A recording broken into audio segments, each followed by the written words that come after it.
the boss woman or the woman that the internet calls the boss chick, you said you have a certain word for her, this person, this archetype. If you could kind of say more about what you call these type of women, it started with an I, and kind of describe, like, would you date a woman like that? If so, why? If not, why? And just like, what is sort of the, do you think that men want a woman who is a self-proclaimed boss woman? Is that something that men find attractive? Okay, yeah. So on my channel, we call those instinct-driven women. And so it's basically three types. You're either led by your heart, you're led by your head, or you're led by your instinct.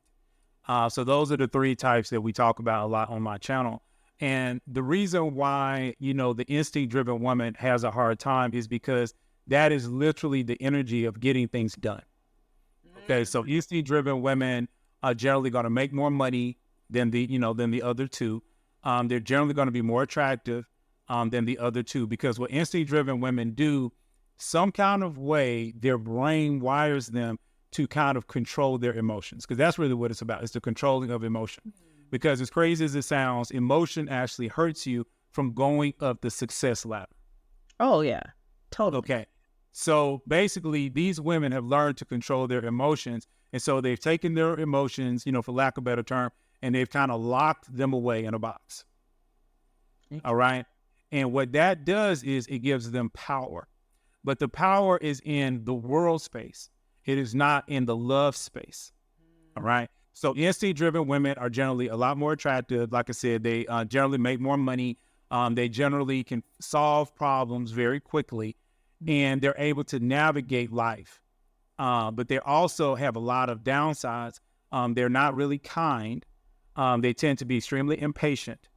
And so they have all these other issues that come along with being instinct-driven, where heart-based women tend to be very loving, very kind, but because their emotions are out, because the heart-based people really emote. And because they emote so much, they can get into traps where they're not as healthy, i.e. they eat too much, i.e. they're not doing what they need to do from a beauty standpoint. But they generally love. These are also the same type of energy that we will say is like would become a cat lady, because they love to love. Yeah. So either they're going to have 12 children, or they're going to have 12 cats, or they're going to have 12 dogs. They're going to have something to love, right? And then the final one is the thinking type, which is these people stay in their heads. They generally are very intelligent, highly intelligent people, but they can get caught in their own thinking. And most of the people in the world are actually thinking types, and so that is really, kind of how it is. But like instinct-driven women, the reason why they have it a very difficult time is because when you look at it from a man's perspective, because remember, these things can be in men as well. So you have instinct-driven men, thinking men, and heart-based men. So we line up instinct energy with masculinity, because that's the energy of getting things done. Okay, so a man that is instinct-driven is highly praised. Yes. A woman who is instinct-driven is not praised at all, because a man doesn't want a woman to take care of his problems if he's instinct-driven. Yes. So if he's instinct-driven, he's already taking care of the problems. What he needs is love. His emotions are locked away. So because his emotions are locked away, he craves emotion. He craves softness. Yeah. So deep within him, he's craving the heart type. Wow. You see what I'm saying? And so when a woman is instinct-driven, she's in reverse. Yeah. She thinks she's going to get the instinct-driven man, but she's not. Because the instinct-driven man doesn't need what she offers. And because her heart is locked away, he's not able to access her heart. And so she moves like a man. She's very attractive. He wants to have sex with her, but he doesn't want a life with her. And so what you see in the dating space is you see a lot of instinct-driven women. They marry heart-based and thinking-based men. They're basically, these women are dating men that they have to take care of. And the reason why they're doing that is because they're walking like the man. Because they figured, whether it was directly or indirectly, they're in a space where they're acting like men. That's why people call it masculine energy. But masculine energy goes with feminine energy. Yeah. And so even when I run into men that are like, man, all these women, man, they so hard, man, all these women, but I'm like, dude, that tells me right there that you're walking in your feminine. Because I rarely run into masculine energy women.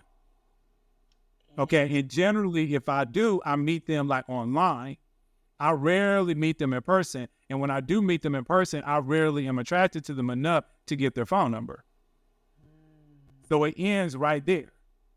But with feminine women, it's almost like, it's like a magnet. I'm just straight drawn to them. I just want to be around them. I want to be close to them.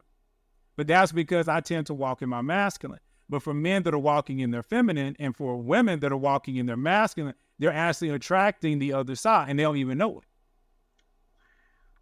That's why, yeah, that's why I always tell women, it's like, if as a woman, if you know that you're instinct driven, if you know that you're masculine, you have to turn that off first before you start dating men. You can't say, oh, a man, the right man will get me in my feminine. No, the right man will never show up. Because for me, when I'm dating women and other men that I know they're walking their masculine, when we date a woman, it's like, I'm just, not trying to be weird or whatever.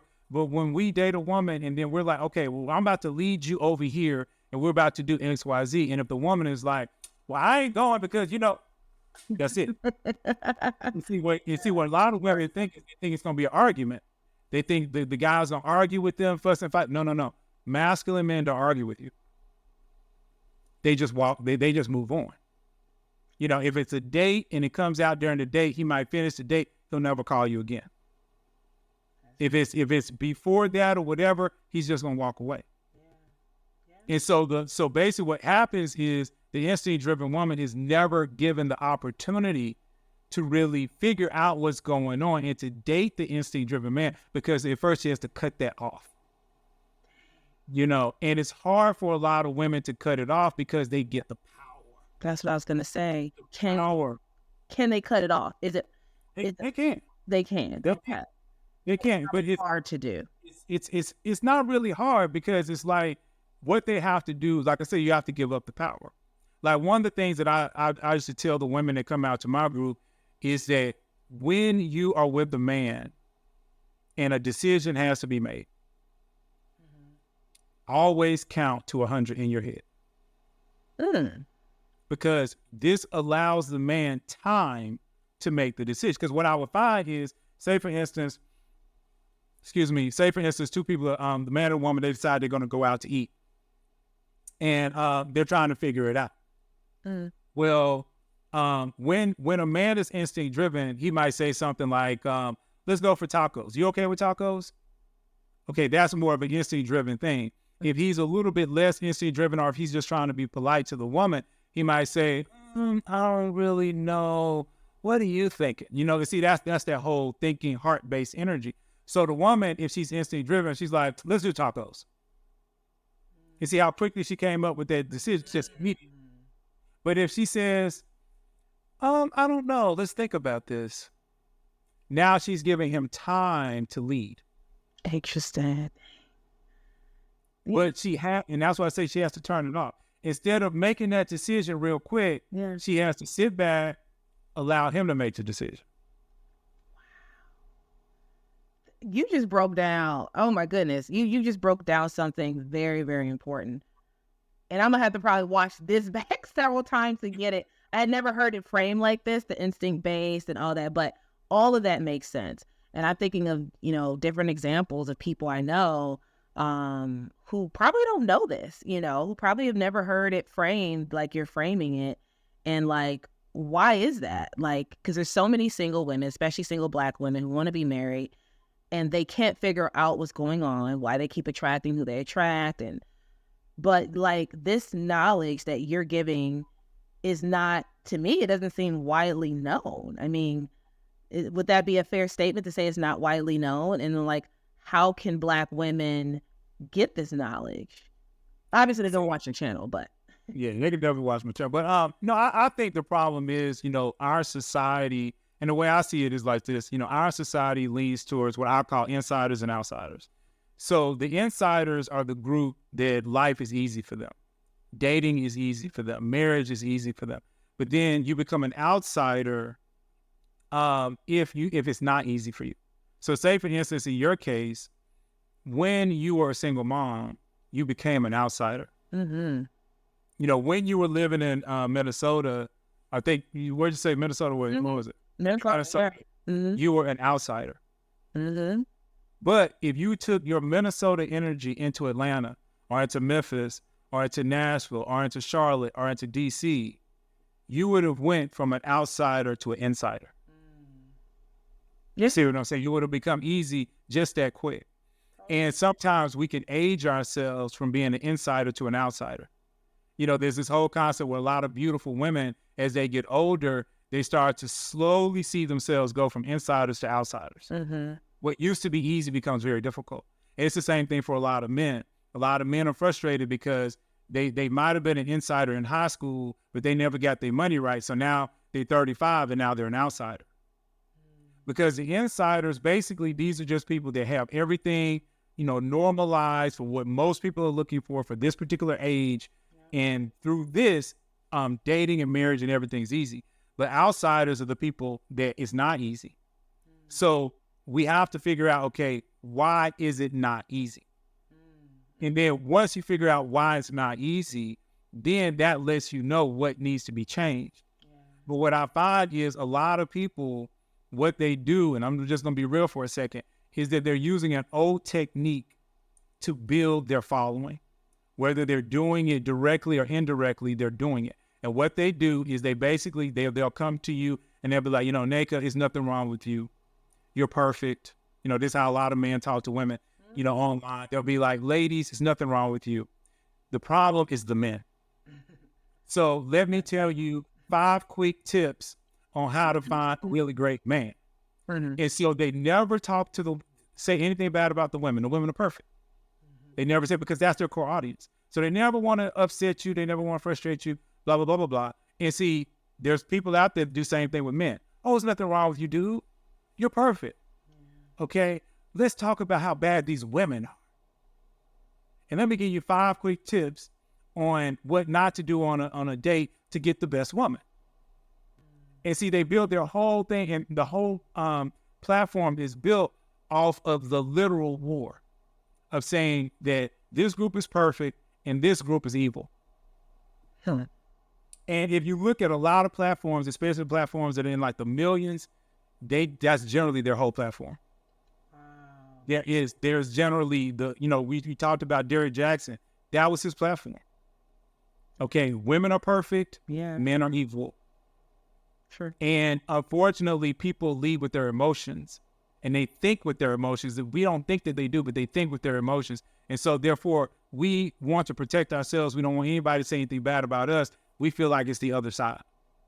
And so it's through that, like I said, that everybody can find solutions, but you have to be willing to look at the person in the mirror and say, you know, person in the mirror, you got some issues. Let's fix your issues. And then what I find is if you can fix the person in the mirror's issues, life becomes easy. Yeah. Well, that's fair. Oh my goodness. This was an amazing conversation, Jay. I am just so grateful. I've learned a lot from you. And like I said, I'm one of your subscribers, one of your supporters. But man, I just feel like you bless my audience with, I know your audience gets blessed with this all the time, but you definitely bless my audience with something new, and you're very much a thought leader. And so I like the fact that you have a way of framing things, you know, that your audience has become familiar with. And again, like I said, I learned a lot from you. And so thank you again for being on the channel. And I'm going to link Jay's information to in the description box. So you can just go to the description box and click the link to go to his channel. Please subscribe to his channel. And you guys know I'm Neka. I'm here to make the invisible visible about modern Black women. And if you haven't liked, shared, and subscribed yet, please do so. And stay tuned for more videos. Bye.